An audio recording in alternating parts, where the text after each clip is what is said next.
All right, so it's Thirsty Thursday. Still under lockdown. This is week 6 or 7. I've lost track. I don't know, 70, 73, something. I don't know. I've been in the bunker for quite some time now. Yeah, same here. And is it really Thursday? It's really Thursday. That feels like just one long day. What we've got, we're going back to the Milk and Honey Distillery from Tel Aviv, Israel. Now, this new make comes courtesy of the West Coast office, which came courtesy of his friend Doug, who is from Israel, and brought this back when he visited the distillery maybe, I don't know, a couple years ago. The West Coast office was kind enough to send us a couple samples. So why don't we just go right into it? Absolutely. All right, we'll do a little pour. It's clear as can be because it's right off the still. And it's got a 5 in it, so we like it. It's 50%. We do. It's 100 proof. Let me see if I can get a little bit of info about this stuff here. Let's see, the new make. So I didn't see anything on their website, but on the Whiskey Exchange's website, they say Tel Aviv's Milk and Honey is Israel's first whiskey distillery, and this is its new make spirit. Double distilled from malted barley and pot stills, just like in Scotland and elsewhere. This is the starting point of the distillery's whiskey journey. So this is the base for everything. And everything after this is the barrel and time, right? Yep, that's it. That is all she wrote. So clear as can be. Amber's not on the main stage here. When I picked the bottle out of the cabinet, I thought for a second I grabbed one of the ones that I keep a little water in to kind of rinse them. I'm like, no, wait, this is new make. This is okay. Oh, I'm going to go in for a nosing. How about you? I'm already in. Oh, pretty fragrant. Vapory? Oh, yeah. Yeah. Not quite rubbing alcohol. A little nicer than that, thank God. It's definitely got the antiseptic quality to it. Yeah, well, again, like you said, there's no barrelness coming through. Yep. There's nothing to round out some of those flavors. I mean, it's kind of herbally on the nose, very herbally on the nose.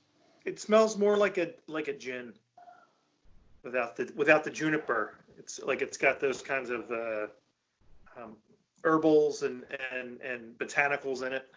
Mm-hmm. Yeah, I would agree. Or even like maybe like a tequila, or even the or the mezcal, like that. It's just it's just in its what do you want to call it? Natural state. Yep.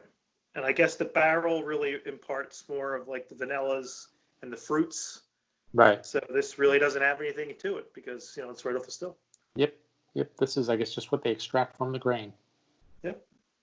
I'm trying to get a little more out of the nose though. Yeah, it's herbally. It's almost like there's maybe like a light. I'm gonna say it again, a light licorice note. No real no fruit or citrus or anything. Maybe like a hint of maybe a little like lemon peel. No, but maybe I think you're wrong. None of that. Right. You're wrong. I might be. I probably am. But it smells good. It's not an offensive smell by any means. No, not at all. So I'm gonna go in for a little taste. It's pretty hot. That's really nice. Well, it starts off kind of slow and then it builds. It gets like progressively hotter. But it's very a little clean. Anesthetizing in the front of your mouth, and then the heat picks up. Yeah, it's all up front though. Yeah. It's definitely all up front. The first taste is a little peppery, but it toned down the second time. When I go in for the second time, it's a little more mellow. Yeah, you get a little more of the botanicals. But I think you're right with the tequila kind of flavor to it. It's got a little bit of that to it. It's nice. It's really nice. It is. It's got a very nice. So it's like kind of grassy. And for no finishing, it's surprisingly smooth. Mm-hmm. Though, what I don't get is like when we've had some of the younger bourbons, you get that like cereal quality. Like it's real grainy. I'm not getting. Yeah, you don't get the grit. Yeah. And that might have something to do with what it's made out of. It's the barley, I guess. Yeah, with barley instead of corn. Maybe the corn makes it a little more mealy. Mm-hmm. Then you get a little, the younger bourbons are all, 51% corn, and then they throw in rye, and maybe the rye and the corn are a little more biscuity or grassy or whatever you want to call it. That's good. That's really good. That is very, very nice. I can't even grade something like this because I don't know like what to compare it to. But it's easy to drink.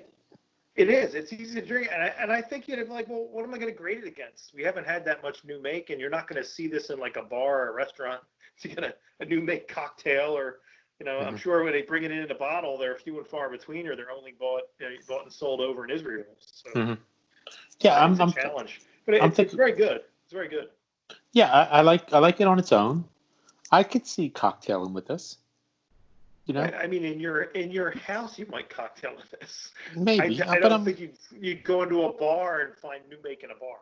No. But I could see maybe making like a sour, which is basically what a margarita is, right? But just doing it with lemon. Yeah. Or what else can you do with this? I like my Manhattans and I like my old fashions. You could probably use this in either one of those. Mm-hmm. Similar to Southern Comfort or one of those things that has that kind of a raw kind of quality to it.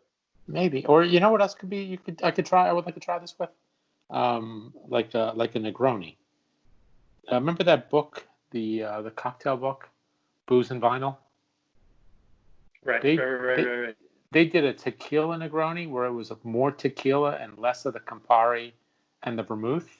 I could maybe see something like this. I think it was like 1.5 ounces of the tequila and then 3/4 of an ounce of the other two. I could see this just so you don't lose the spirit. Yeah, I think you'd want to definitely tone down the vermouth if you're mixing something in. But this is it's really very good. Which I guess that's the whole point, is that they made a good product coming off the still and they throw it in the barrels. But like you said, it's tough to grade because you're like, well, what am I grading it against? What kind of class is it in? I don't really know that I'd call it, a whiskey. I mean, it is, but I don't know that I really call it something like that. To put it in the same kind of class as something that's been aged 3 years, 5 years, 15 years. It's not the same thing, but it's very good.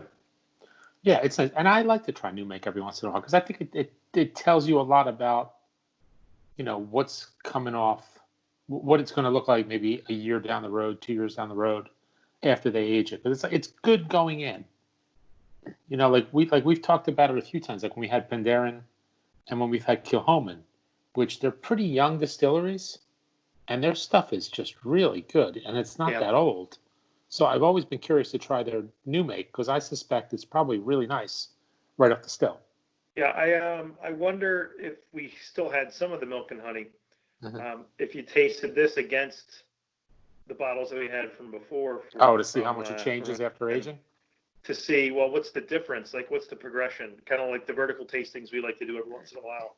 Like, you look at the 2 Eagle Rares we've done before and some of the other ones where you taste them and see, all right, I can taste the base, which is obviously the new make, and then what happens after that. Right. All right. I gotcha. So, yeah, this is fun. This is fun stuff. I mean, I wish we would have done it with. It's a shame we didn't do it with the other two when we had the regular whiskey, but but it gets to be too much. It was like, all right, how much can we really drink? Yeah. And we wanted to get to the two decidedly different expressions of Milk and Honey, and maybe this a third one would have thrown too much into the mix, as you're saying. Yeah. So, but this was fun. I enjoyed it. So, thank you to Aaron for sending this along, and to his friend Doug for sending it to him. And to Aaron having a friend, Doug. Yes. All right. Cheers. Cheers. Wait. Let's do it right. That's better. All right. Later. All right.